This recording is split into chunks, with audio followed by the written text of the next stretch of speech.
The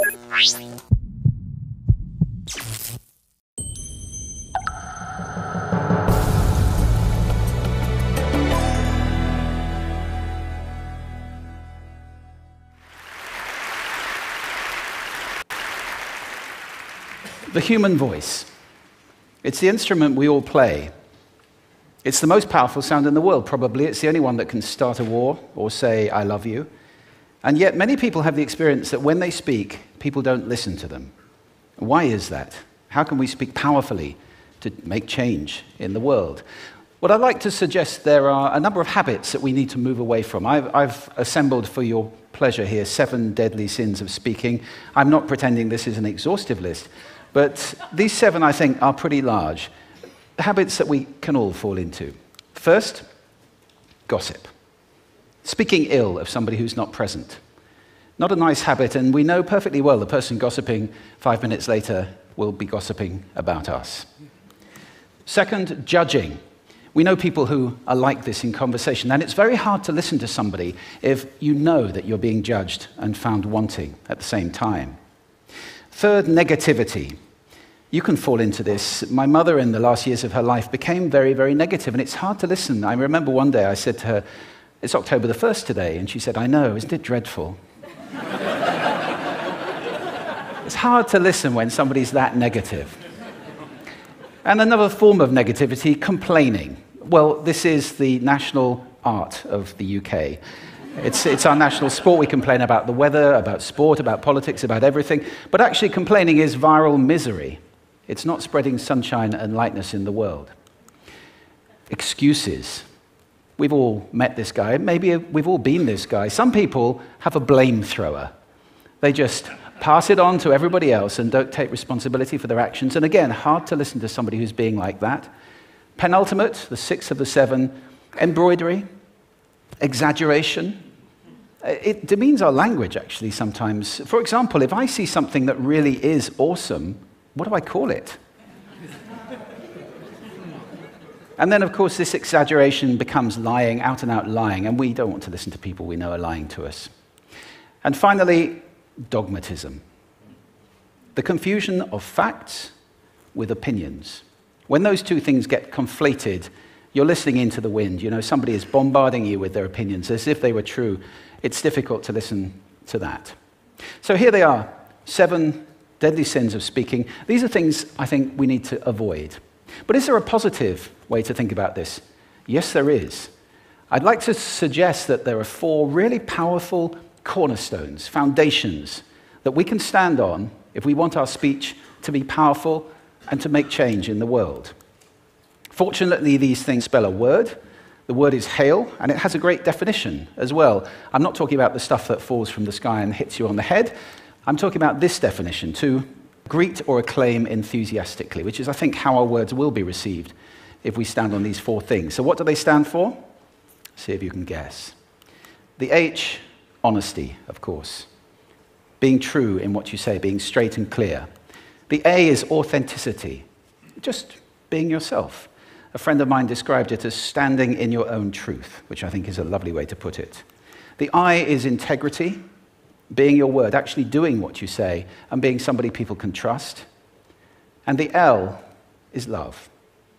I don't mean romantic love, but I do mean wishing people well. For 2 reasons. First of all, I think absolute honesty may not be what we want. I mean, my goodness, you look ugly this morning. Perhaps that's not necessary.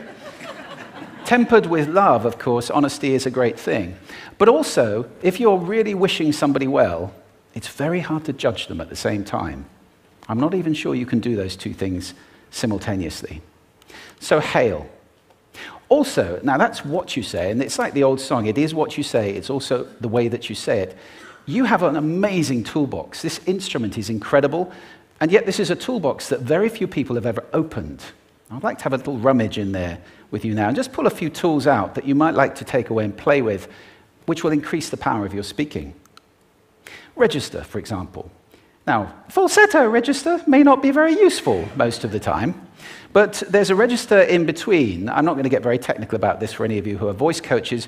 You can locate your voice, however. So if I talk up here in my nose, you can hear the difference. If I go down here in my throat, which is where most of us speak from most of the time, but if you want weight, you need to go down here to the chest. You hear the difference? We vote for politicians with lower voices. It's true, because we associate depth with power and with authority. That's register. And we have timbre. It's the way your voice feels. Again, the research shows that we prefer voices which are rich, smooth, warm, like hot chocolate. Well, if that's not you, that's not the end of the world, because you can train. Go get a voice coach. And there are amazing things you can do with breathing, with posture, and with exercises to improve the timbre of your voice.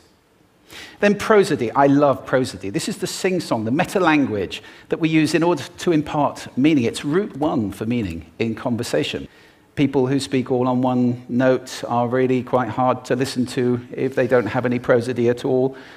That's where the word monotonic comes from, or monotonous, monotone. Also, we have repetitive prosody now coming in, where every sentence ends as if it were a question, when it's actually not a question, it's a statement. And if you repeat that one over and over, it's actually restricting your ability to communicate through prosody, which I think is a shame. So let's try and break that habit. Pace. I can get very, very excited by saying something really, really quickly, or I can slow right down to emphasize.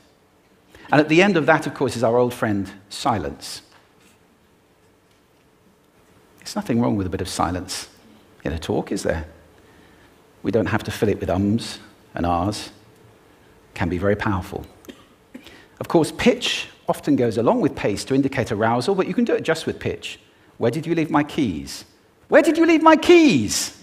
It's a slightly different meaning in those two deliveries. And finally, volume. I can get really excited by using volume. Sorry about that if I startled anybody. Or I can have you really pay attention by getting very quiet. Some people broadcast the whole time. Try not to do that. That's called sodcasting. Imposing your sound on people around you carelessly and inconsiderately. Not nice. Of course, where this all comes into play, most of all, is when you've got something really important to do. It might be standing on a stage like this and giving a talk to people. It might be proposing marriage, asking for a raise, a wedding speech, whatever it is. If it's really important, you owe it to yourself to look at this toolbox and the engine that it's going to work on. And no engine works well without being warmed up. Warm up your voice. Actually, let me show you how to do that. Would you all like to stand up for a moment? I'm going to show you the 6 vocal warm-up exercises that I do before every talk I ever do. Anytime you're going to talk to anybody important, do these. First, arms up, deep breath in, and sigh out, like that. One more time. Very good. Now we're going to warm up our lips, and we're going to go bop, bop, bop, bop, bop, bop, bop, bop. Very good. And now, just like when you were a kid. Now your lips should be coming alive. We're going to do the tongue next with exaggerated la, la, la, la, la, la, la, la, la. Beautiful. You're getting really good at this. And then roll an R. That's like champagne for the tongue. Finally, and if I can only do one, the pros call this the siren. It's really good. It starts with we and goes to or. The we is high, the or is low. So you go wee, or wee. Fantastic. Give yourselves a round of applause. Take a seat. Thank you. Next time you speak, do those in advance. Now, let me just put this in context to close. This is a serious point here. This is where we are now, right? We speak not very well into people who simply aren't listening in an environment that's all about noise and bad acoustics. I have talked about that on this stage in different phases. What would the world be like if we were speaking powerfully to people who are listening consciously in environments which were actually fit for purpose? Or to make that a bit larger, what would the world be like if we were creating sound consciously and consuming sound consciously and designing all our environments consciously for sound. That would be a world that does sound beautiful, and one where understanding would be the norm. And that is an idea worth spreading.